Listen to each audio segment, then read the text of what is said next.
My sister's life is crumbling, and I find solace in it. Consequently, as a woman of 40 years, I have long been a silent observer of others' narratives on Reddit, abstaining from sharing my own. Historically, I've merely perused, never envisioning myself as a contributor. However, today marks a turning point. I feel compelled to unburden myself. Reddit serves as a sanctuary for me to divulge, as I am deeply compelled to confide in someone regarding my sister, whom I'll refer to as Ursula, owing to her resemblance to a cinematic villain. At 43, Ursula has consistently been a source of distress in my life. Her manipulation knows no bounds, displaying kindness solely when it suits her agenda. Once her needs are met, I fade into insignificance. In our formative years, I perceived our bond as strong. Absent were the typical sibling conflicts born of envy or rivalry. Reflecting on this now, I question if her affection for me was ever genuine. Her compliments were veiled with ambiguity, such as, "You surprisingly look good with glasses," or "I assumed you favored girls because of your reticence about boys." Being somewhat of a tomboy, I strive to emulate her, fueled by others' admiration for her. She projected an image of kindness and assistance, one I naively accepted. Yet, concurrently, she sowed seeds of doubt regarding my appearance and romantic choices. For instance, I remember having my first boyfriend when I was 17. Ursula quickly made me feel like he wasn't a good match for me. She would make comments and drop hints until I started doubting the relationship myself. Eventually, I believed her and broke it off, which I now see was a mistake. After high school, I moved out of state to go to college for engineering, while Ursula stayed closer to home and went to business school. Every time I came home for the holidays, it was the same routine. She'd find ways to sneak in those little digs, making me feel like nothing I did was quite right. Over the years, this pattern just kept going. It's like she had a playbook for putting me down under the guise of being helpful or concerned. It's exhausting, and sometimes I don't even want to go home because I know what's waiting for me. It took a lot of time and a lot of being away from her to start seeing these interactions for what they were: manipulations and put-downs packaged as sisterly concern. That realization was tough, but also kind of freeing because now I know it's not me. It's definitely her. When I was 21, I started dating Jordan, who later became my ex-husband. Back then, my sister Ursula was with someone else, so she didn't really pay much attention to Jordan, probably because he wasn't her type. Jordan and I dated for 3 years and then got married. We were together for 4 years. I was really happy during those years. Then, out of the blue, Ursula announced she was pregnant. We all assumed that the father was her boyfriend at the time, Jeremy. One day, I decided to drop by Ursula's place to bring her some food because she was pregnant. She had given me a key to her place, so I let myself in without knocking, knowing I had her permission to do so. But when I got there, something felt off. I saw a pair of Jordan's shoes outside her bedroom. Feeling suspicious, I peeked inside, and yes, you guessed it, they were there, completely naked in the middle of an affair. Long story short, I ended up divorcing Jordan. It was a really tough time for me. I was devastated. Although my parents supported me through the divorce, their attention soon shifted more towards Ursula and Jordan, especially when it turned out that Jordan was the father of Ursula's baby. It was incredibly painful to see them together, and neither of them ever apologized for what happened. Their attitude was like, "It happens." That was the last straw for me. 8 years ago, I moved to England for a fresh start. I landed a contract there and just went for it. It turned out to be the best decision because I met Peter.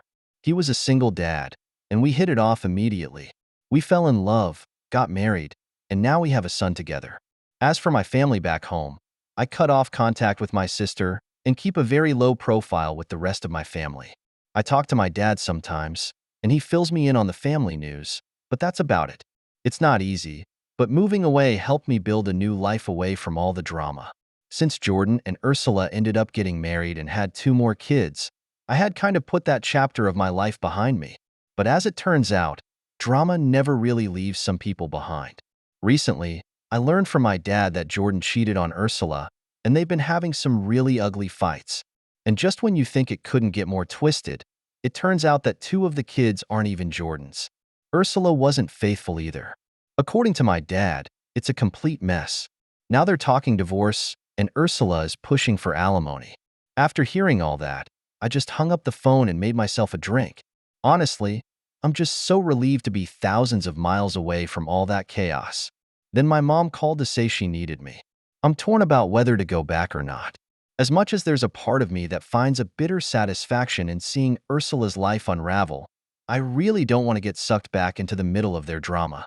For those who are curious and want a bit more backstory, Ursula was actually cheating on a guy named Remy when she got together with Jordan. Remy was this really sweet guy who was totally devastated when he found out that Ursula wasn't pregnant with his child but Jordan's instead. Fortunately, Remy moved on and is now happily married to a wonderful woman. I still keep up with him on Instagram.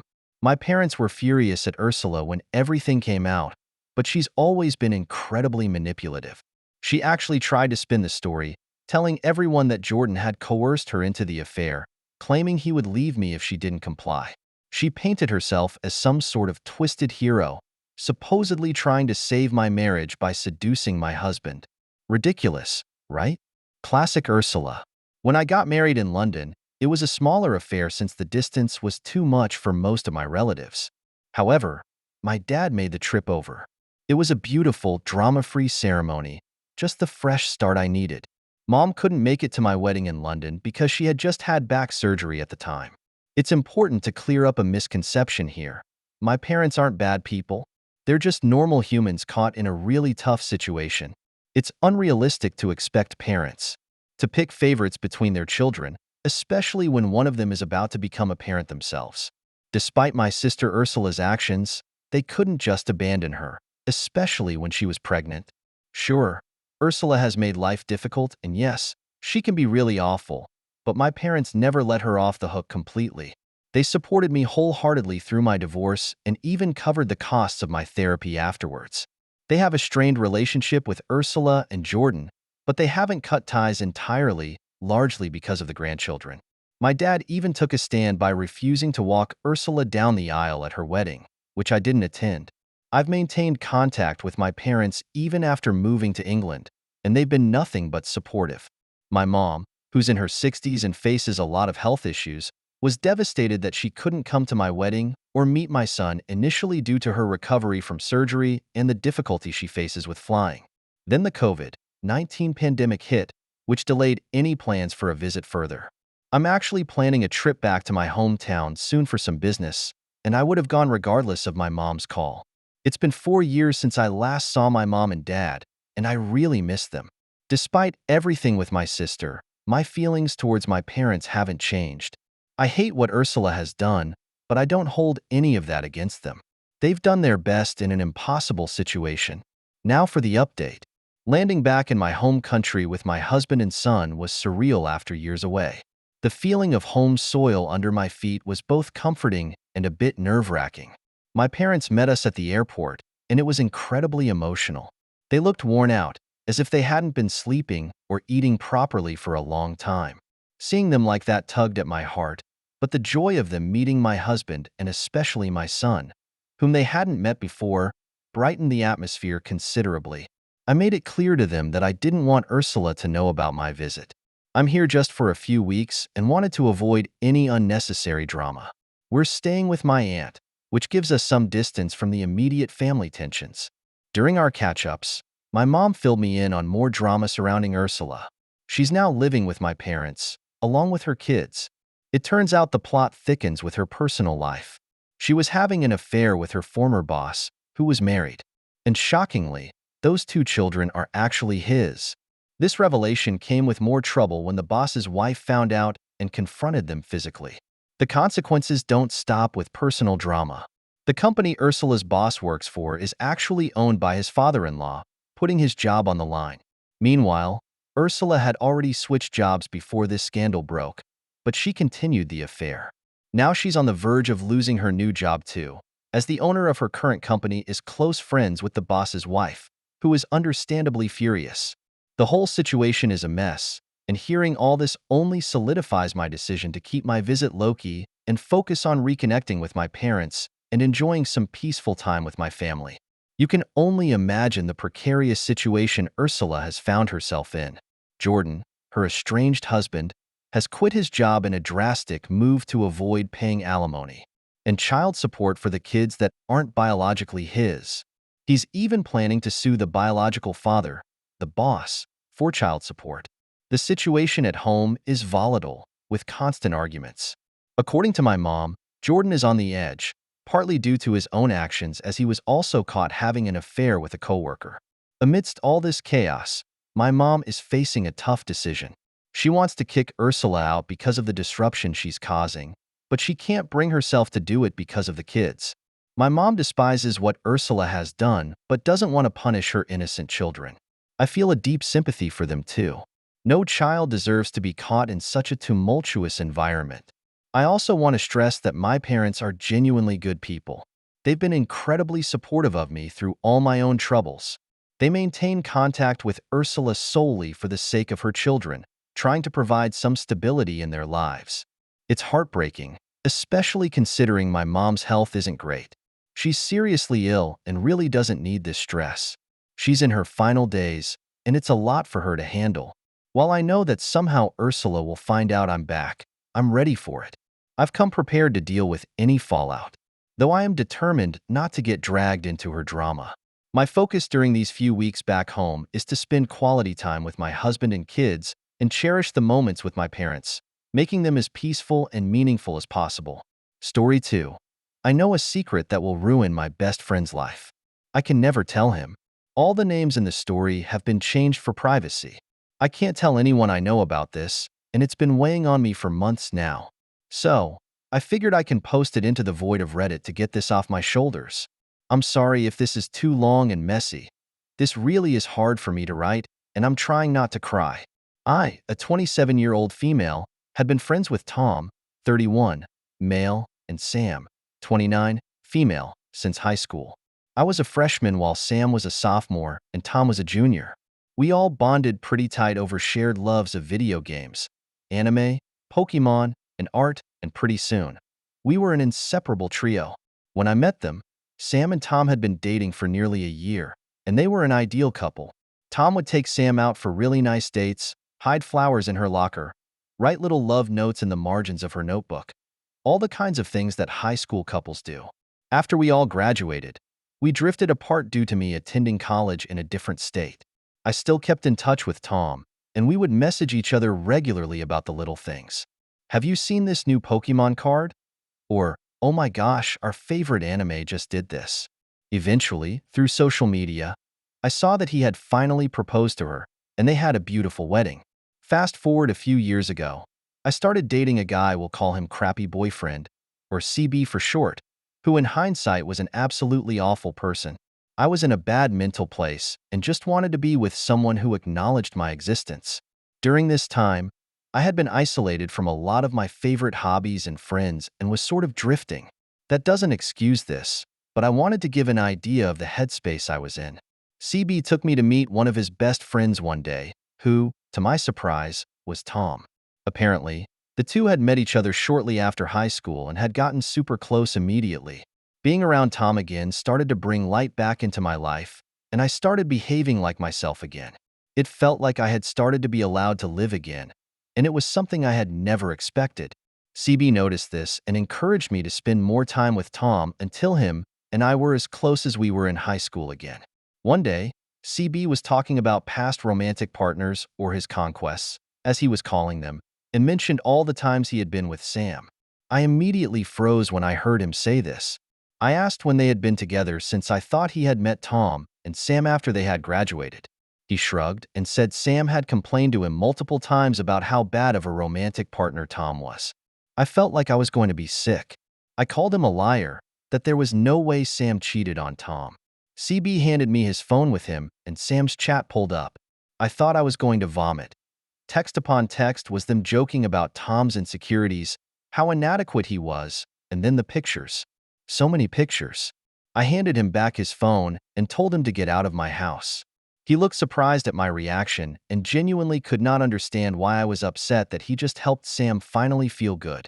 He even insisted that they had stopped as soon as CB and I started dating, which disgusted me even further. As I kicked him out of my house, he warned me about Tom's mental health and that I couldn't tell him. Tom has severe depression, and had tried to end himself multiple times. He would regularly say that Sam was the only reason he was still around.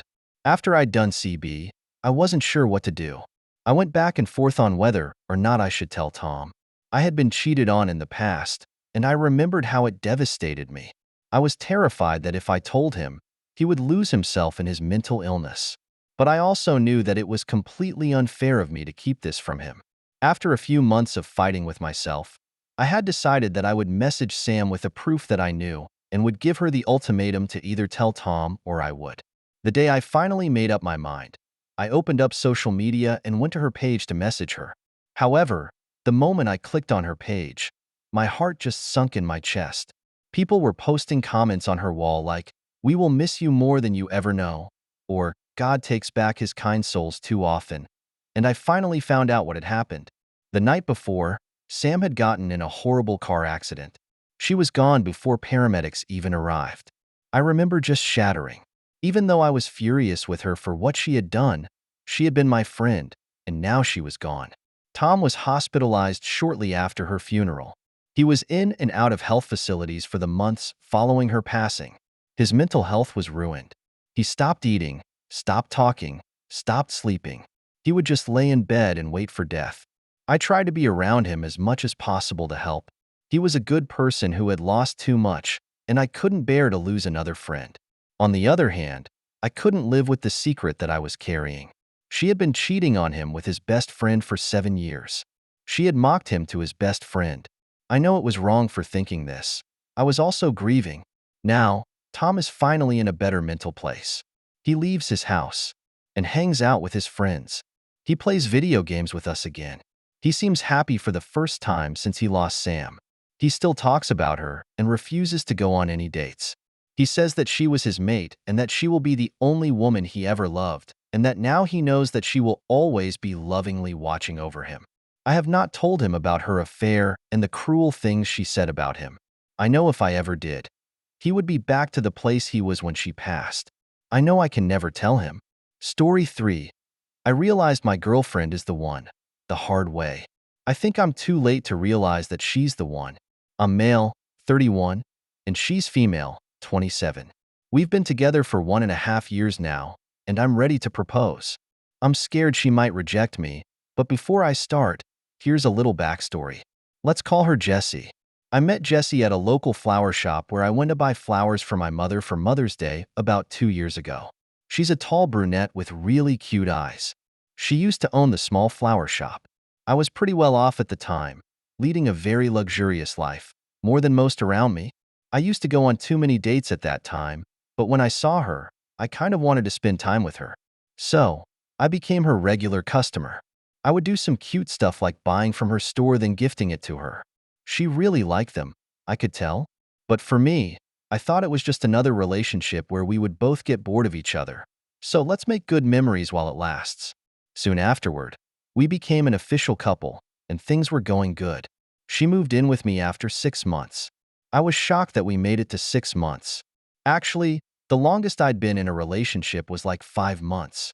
So, sometimes we would fight like usual couples, and she would spend a day or two with her parents, and I would plan a whole trip around the world with my supposed friends and pay for everything.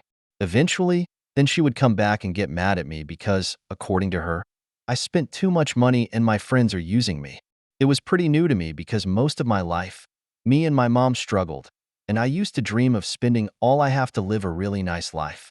And here I was today, so why shouldn't I spend? It felt bizarre to me. I said she was acting selfish because she liked it when I did it for her. She looked shocked for a moment, then her eyes went numb. Since that day, she never questioned me once about my spending. Our relationship was intact, and that was my usual self.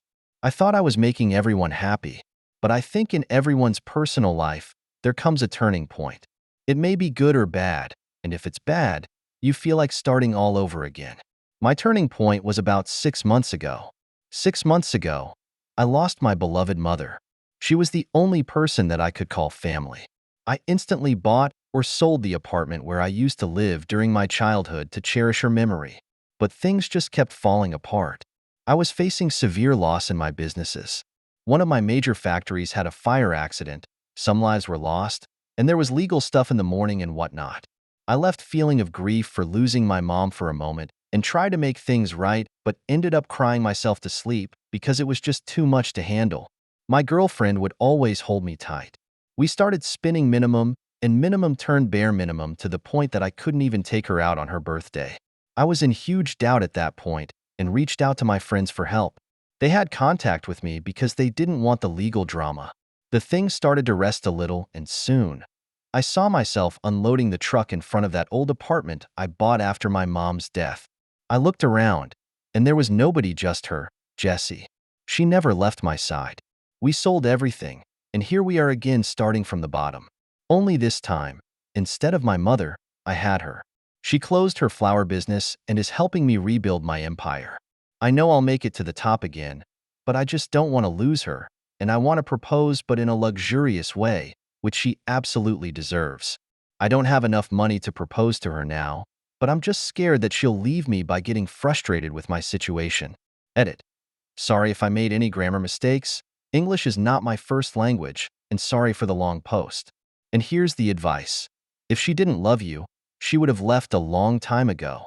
My suggestion is to put in the effort, strive for financial success, and once you achieve it, propose to her by taking her to her favorite country and place for a dream wedding. Good luck, buddy. I'm genuinely happy for you finding the right person. It's important to discuss these matters with her. Your reservations might not have been so numerous if you had thoroughly discussed them with her. What are her aspirations? What does she envision for the future? Clearly, she sees a future with you as she's been your support. Having open conversations about everything will make her feel more involved in your life, paving the way for a mutually satisfying future. You're correct. I'll make an effort to communicate better and understand her desires. Thank you. Most intelligent, considerate, and compassionate women don't fantasize about their wedding day. They dream of having a fulfilling relationship, being a supportive partner, and sharing their lives together. Don't delay proposing based on financial or ideal circumstances. You can always have a lavish wedding later if it's what you both desire. But make sure she knows she's your priority. You need to shift your perspective. She values your companionship over material things. Show her this message or share what you wrote here. Apologize for any hurtful remarks you made, particularly implying she's after your money. You're both adults, and mature communication is essential in your relationship. Don't try to make things right with grand gestures or expect quick fixes. Your actions hurt her, and that's what could lead to resentment or a breakup.